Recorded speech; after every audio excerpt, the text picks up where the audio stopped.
All right, so we've talked about a lot of stuff that we sort of agree on. I haven't agreed with everything, but I'm letting you talk. People always yell at me. They say you don't yell back at your. Well, let's do the spicy stuff.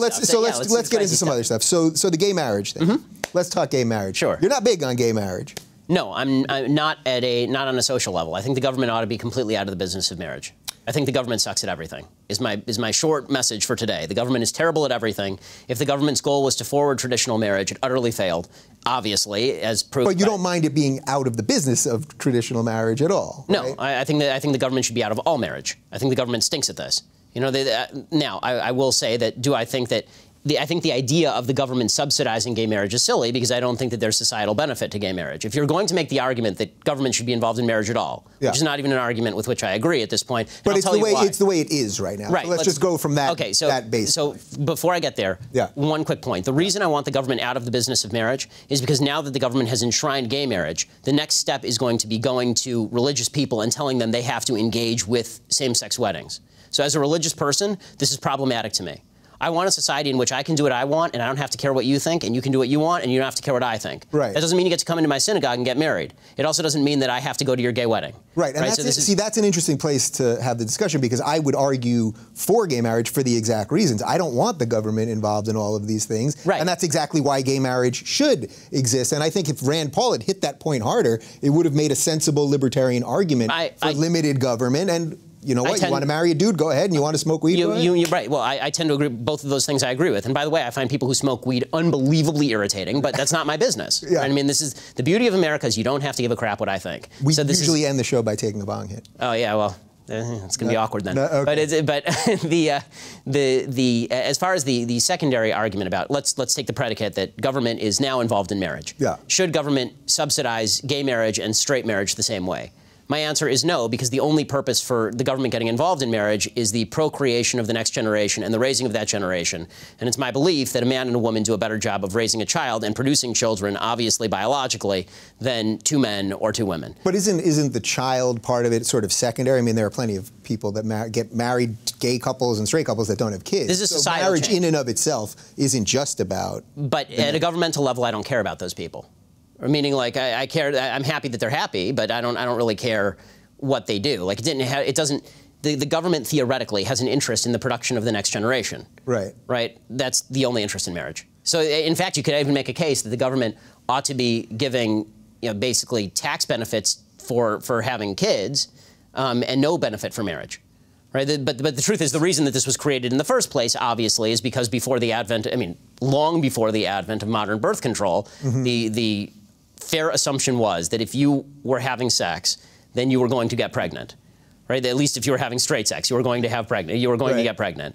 And thus, we wanted to incentivize people to stick around for that because single motherhood is bad for the community. And so we were going to subsidize that with tax benefits. By the way, there is no marriage benefit. There's a marriage penalty. My wife and I pay a significantly higher tax rate because we have a combined income. Right. So you're not against, so despite coming from some sort of. This is not a religious argument. I don't make a religious argument. So that's what I want to distinguish because because we should be for separation of church and state, and I think you are for separation of church and state. So the separation of church and state means, I just want to make a quick distinction. Yeah. Separation of church and state doesn't mean that I can't bring my religious values to bear in how I vote. It just means that I can't leverage Jewish ritual on you. There's no establishment of Jewish religion or Christian religion, but I should be able to make a secular argument for why what I'm saying is right, is my general rule, because otherwise we're operating in different spheres. If I cite the Bible, it makes no difference to you. You don't care about the Bible. Right. So I'm a secular Jew. Right. I would consider. I mean, I'm an atheist, so it's irrelevant. Right. So your Judaism is ethnic and irrelevant in every other respect. I like Curb. You like Curb?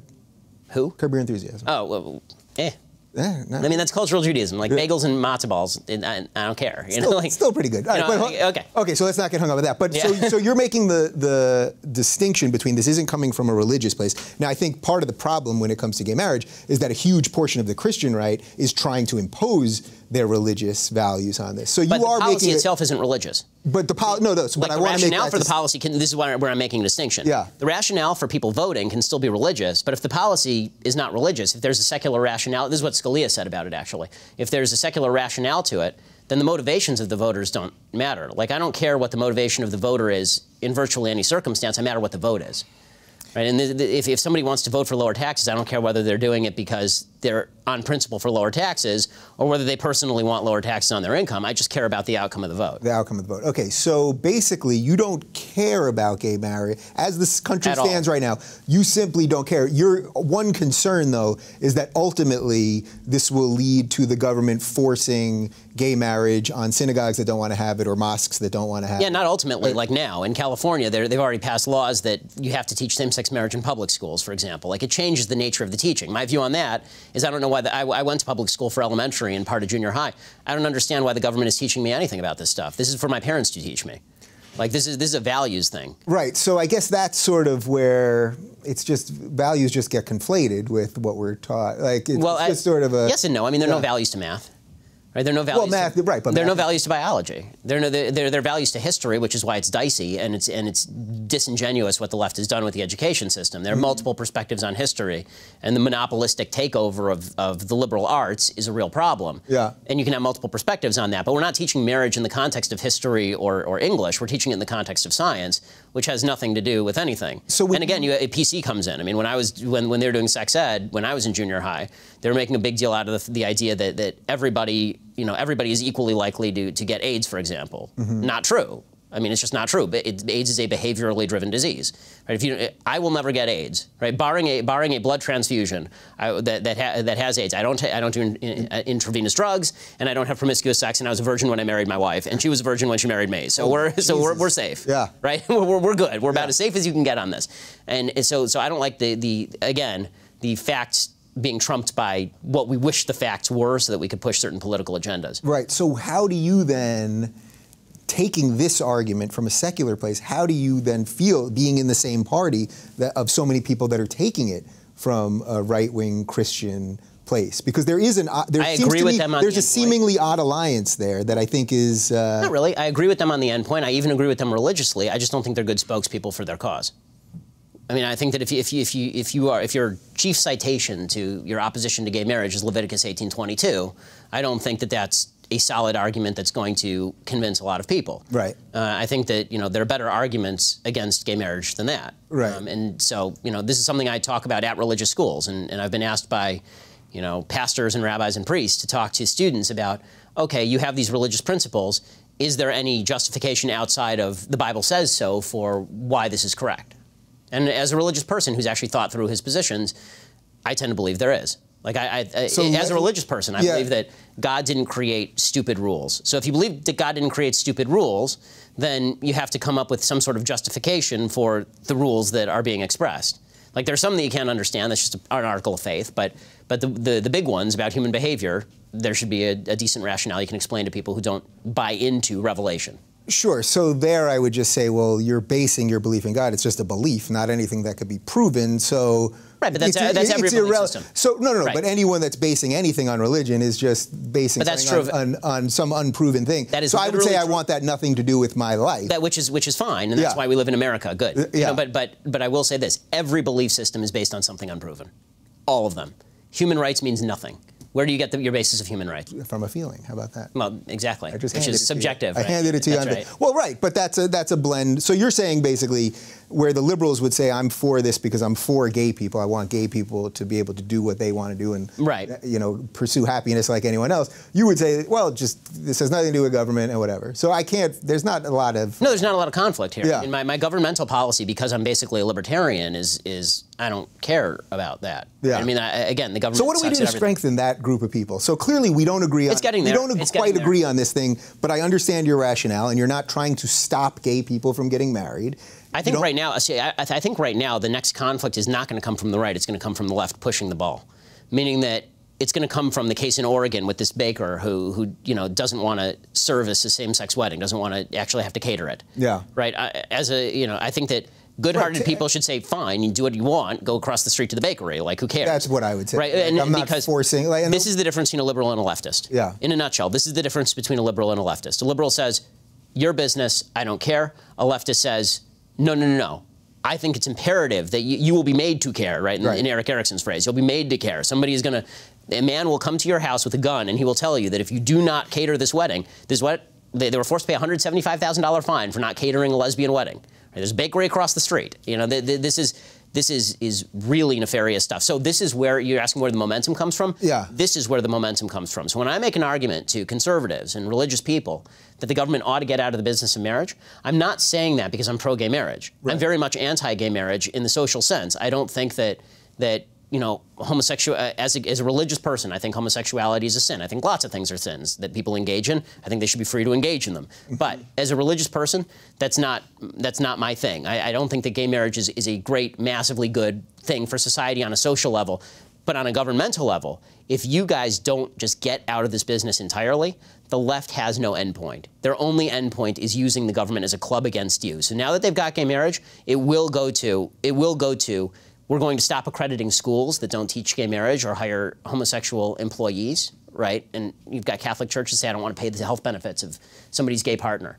That's a Catholic church. Why should it have to, right? But the left would say, no, they have to, right? Yeah. You will be made to care. You're a bad person if you don't do this.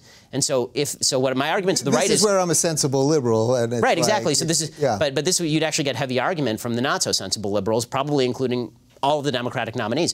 The fact is that what I'm saying is the best argument for the libertarian position on the right here is going to be a rearguard action. It's not going to be, it's better for straight people and it's bad for gay marriage to get it out of that realm.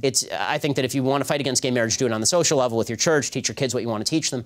But when it comes to making this argument to conservatives, the real argument is if you don't take power out of the hands of government, if you don't take that ring away from Gollum and throw it into Mount Doom, then it will be used against you. The government is the ring. So does this, my direct message at the top of the show, I was talking about just how stupid our election system is and how everything's down to sound bites and everything, you know, our debate is so nonsensical and all that. So everything you just laid out there is a much more clean and clear explanation and where you actually are separating church and state and doing the intellectual rigor to make a sensible argument, where if they talk for the little bit that they've talked about gay marriage, which I'm glad, because I don't think it should be talked about that much, let it be, and that would be fine in my opinion.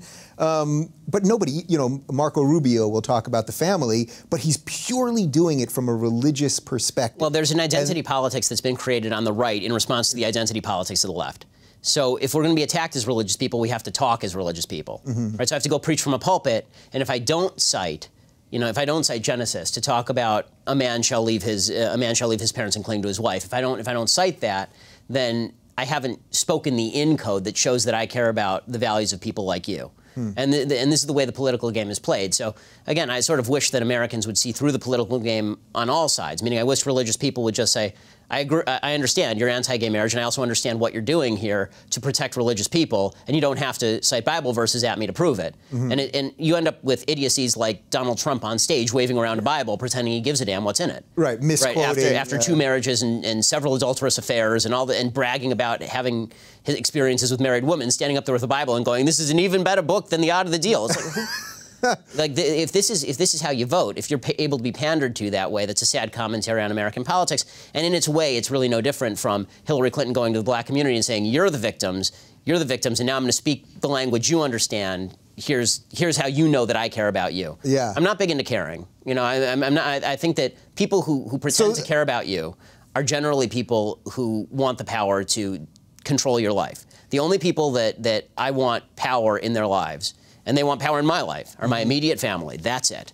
You know, my parents, my sisters, my wife, my children, and they're independent human beings too, right? So caring is the way that the left controls. Like they don't come with the jackboots first. They first come and they say, we care so much about you, we have to do these things for you. And by the way, we brought some guns to help out. Right, so it shows sort of the beauty or the scariness of identity politics, because it sounds really good. I guess that's why they always say socialism will come with a big smile, right? Yeah, exactly. This is Jonah Goldberg's point, liberal fascism, yeah. Yeah, all right, so we only have a couple minutes left, but let's just knock out a couple other things. So I saw when you were on Piers Morgan with that whole gun thing way back when, and I watched it again in preparation for this. And I never liked Piers Morgan. I thought he was doing a talk show the wrong way. I hope people don't view me in that way. But what you did with him in the argument was really kind of brilliant. And it goes to some of the 11. Well, before I even let you say anything, I don't really agree with your stance on guns. So can you sort of recap what happened, and then we'll... Sure. Well, first of all, like Trump, now that you've complimented me, like Putin, now you're a good person. Now you're a good person. See what I did there? I told you I read the rules. It's all good. So what happened in that debate is that Piers Morgan had basically been doing a lot of the things we're talking about. For weeks, he'd been saying after Sandy Hook that anybody who disagreed with him on gun control, the only possible reason to disagree with him is because you don't care about what happened on gun control. And you saw Barack Obama do this, after the last mass shooting, right? After Umpqua Community College, and he got up there and he did the teary-eyed routine, and I don't like tears. Stop. Like, just give me your policy. Yeah. So what I said. You think he faked the tears? People were saying he touched his eye in a weird way. I don't think he did that. He was tearing out over here. I think Obama is an unusually skilled politician, and I think he worked himself up to tears. I think that good actors can. I think that, the idea that the emotion is fake is, I don't think the emotion's fake, but the emotion of actors isn't fake either. If you talk to actors who work themselves up to tears, they actually feel sad when they are crying. Mm-hmm. That's how you get yourself to cry, right? I think Obama worked himself up there. Otherwise, he'd be crying. He's a method actor. Well, otherwise he'd be crying every other press conference. I mean, he's talking about all sorts of crap that goes on in the country that's terrible. Like, how many, every time he gets out there and he talks about the economy, he'd be crying. I mean, he'd be completely emotionally unstable. It's one of the two. So what I said to Piers Morgan is, I said, you're a bully, and the way that you bully people is you stand on the graves of the children of Sandy Hook to push your political agenda. And he didn't know how to come back from that, because that was his entire strategy, and now it had been unmasked. And actually, during the break, he had planned to bring in a kid who'd been shot and was in a wheelchair and say, well, you've said it to me, now say it to this small pool child. Yep. And he couldn't do it, because if he had done that, I immediately would have said, first you stood on the graves of the kids, and now you're standing on this poor guy's wheelchair. It's terrible. Yeah. But it's so that was sort of the content of the argument. He tried to throw the Ronald Reagan was in favor of banning assault weapons at me.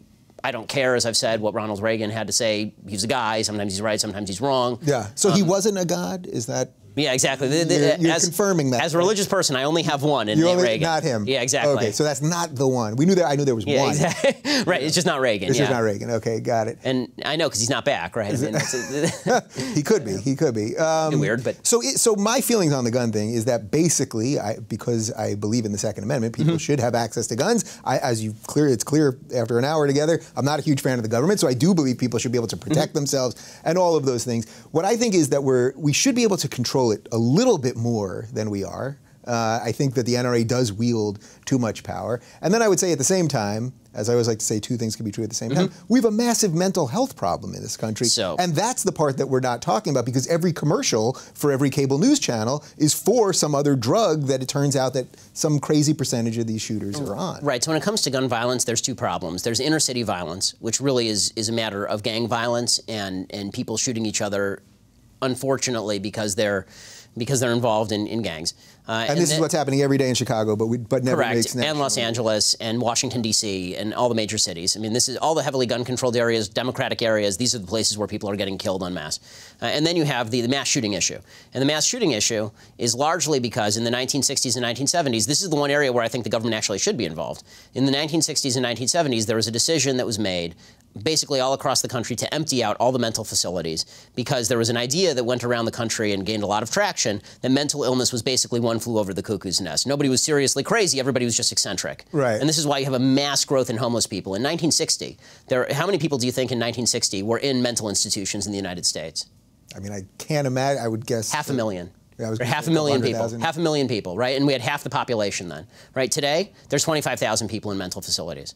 So you've got a lot of violent people on the streets. And so when you have a lot of violent people on the streets, you're going to end up with more mass shootings. And that's why every time there's a mass shooting, almost invariably, it's somebody who is crazy, and we've known they're crazy. And involuntary commitment laws are really, really difficult, because you have to show that the person is a threat to themselves or others, as opposed to the old standard, which was they're incapable of caring for themselves. One of the big problems with paranoid schizophrenia, which has afflicted a lot of these shooters, is that you have a condition where you literally can't even recognize that you have the condition, so you won't take your drugs. If we let you out, you'll just go off the drugs and you'll go right back to doing what it was that you were doing in the first place. But even the drugs often is part of this. Well, so it's people that are off the drugs, and it's people that are on them. Most of the people who are committing these acts are not on heavy medication. Most of the people who are committing these acts are people who've gone off their medication and they have significant mental illness and they need to be medicated. So, this is an area where the mental health system is dramatically underfunded. The laws are complete. When it comes to people who legitimately cannot cannot take care of themselves. I'm speaking as somebody whose grandfather was a schizophrenic who went into a mental hospital. They gave him lithium, and then he spent the rest of his life as a happy, productive human being. Right? These are things that might not have been possible now, and so this is an area where I actually think that there is a role for the government in this, because John Locke would have thought the same. John Locke said this in his writings. He said that the problem of mental illness is one that sort of falls on society as a whole, because you have a group of people who can't take care of themselves. That's the real problem with mass shootings. Taking my guns away from me or taking another law-abiding person's gun away from them, that's not going to stop the mass shooter. In fact, it's probably going to create more mass shootings, because now I can't defend myself. So would you say the NRA is a problem at all within this? I think the NRA is an incredibly valuable organization, because it's pushing against people on the other side.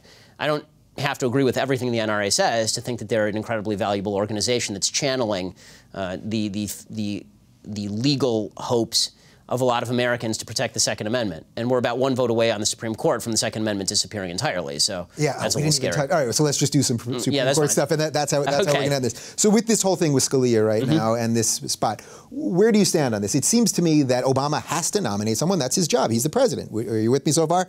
He's the president right now. He can. He doesn't have to. But it's his job. It's his job, and if it was a Republican, of course he will. Right. Okay. And now that it's up. And I don't care if he does. That's as you say. He has the capacity to do it. It's one of the only things that he's actually allowed to do as president that he's doing, as opposed to all the other things he's doing, which he's not allowed to do. But we got to finish up, so we have to focus on this one. So, all right. So we're in agreement on that, and then it'll be up to the Senate to either confirm this person or not. They don't have to give him an up or down vote, though, right? I mean, they can do whatever they want. So what do you make of the Mitch McConnell and the rest of these guys that are like, he shouldn't even nominate anybody and all that? I think it's an idiotic line of argument.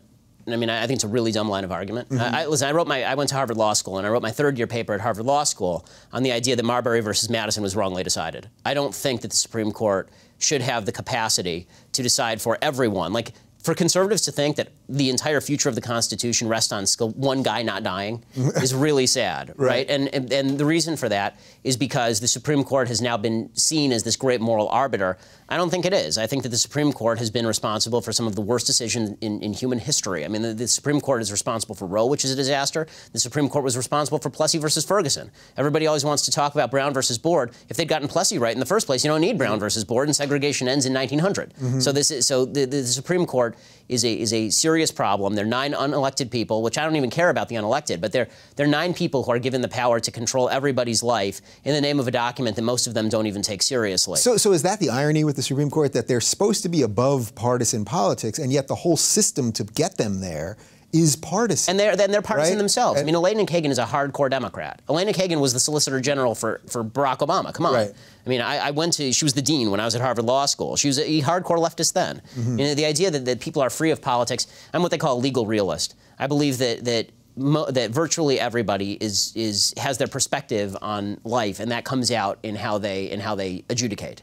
And you have to work very hard to remove yourself from that. I think most judges don't. I think most judges rule based on what they feel. Like Anthony Kennedy, you can't tell him, regardless of what you think about same-sex marriage, you cannot tell me that the Constitution of the United States, or the 14th Amendment thereto, which was ratified in 1868, was demanding that the states not pass laws in favor of traditional marriage. That's absurd. Well, it's absurd. No, but equal protection, he was using that argument. Right, and you can't use the equal protection argument that we should all be treated equally. It's a bunch of crap, because equal protection does not mean that a law should have an equal effect on everyone. No law has an equal effect on everyone. The question is whether the law itself discriminates against someone on the basis of an immutable characteristic. And one of the problems with the whole gays are blacks is that gays are not blacks. I mean, the fact is that a gay person who never has sex with another man is not going to manifest their homosexuality in a way that society cares about. They may be gay, they may have a sexual orientation. That's a guy who's going to shoot up a place. Well, maybe he will, maybe he won't. I mean, I assume that for the last couple of thousand years, when gays were not treated well in Western society, that not all the secretly gay people were going and killing folks. But they I think more of gay people than that. I think that the gay people have the same self-control that straight people do. I don't think they're any better. I don't think they're any worse in terms of their sexual self-control. I will say that I think men in general are less good in terms of sexual self-control than women. So, which explains why. Yeah, I mean, which is why gay men have sex with more people than straight men, because women don't want to have sex with men as much as men want to have sex with men. Men have strong sex drives. Right. So, yeah, but that's well off topic. Back to the Scalia for a second. Yeah. The problem here is that the Republican Party, when they say things like, it's the timeline, it isn't the timeline. Okay, if somebody replaces Justice Scalia, who's of the left, and I don't care when this is, if Hillary gets elected, if we're 20 years from now, one more vote on the Supreme Court, and the leftists on the court do not see the Constitution as a piece of law, right, to be interpreted like the Sherman Antitrust Act or like Obamacare. They see the Constitution as a piece of poetry to be interpreted as their feelings dictate. And this is the point that I'm making about Kennedy. This is the through line through sort of everything we're talking about. That's right. And this is the point that I'm making about Kennedy, specifically in the gay marriage decision. There is not one iota of evidence that the law, that when it was written, meant anything to this effect, or that it meant to leave an open space for the Supreme Court to come in and leverage down on states same-sex marriage. Laws mean what they mean when they're written. They don't mean what they mean 200 years from now. If somebody picks up this interview in 200 years and starts to read into my perspective that I'm super pro-homosexual behavior, I would be a little bit surprised, right? But that's essentially what happened in 1868. Yeah. He's taking a clause that was written by a bunch of people who were very much not in favor of even, forget homosexual marriage, who criminalized sodomy, right? Mm-hmm. And saying to them, okay, well, those people really meant, what they really meant here was pro-same-sex marriage. If you want to make same-sex marriage legal, make it legal. You know, that's what you can do through the ballot box. This is the beauty of a republic. But you don't get to have 9 unelected judges who are these special moral people who've been dinged by the hand of God. I believe all human beings are capable of good. I believe all human beings are capable of evil. I believe all human beings are selfish, and all of are capable of altruism. I don't believe that there are 9 perfect human beings who sit on the Supreme Court and rule us as a magical, angelic oligarchy. I think that's a pretty solid ending to this. What do you think? Sounds good to me. Yeah, I mean, well, I think what we did here was exactly what I want this to be, that we don't have to agree on everything, but I do sense a sort of new center coming together with people that are on the right.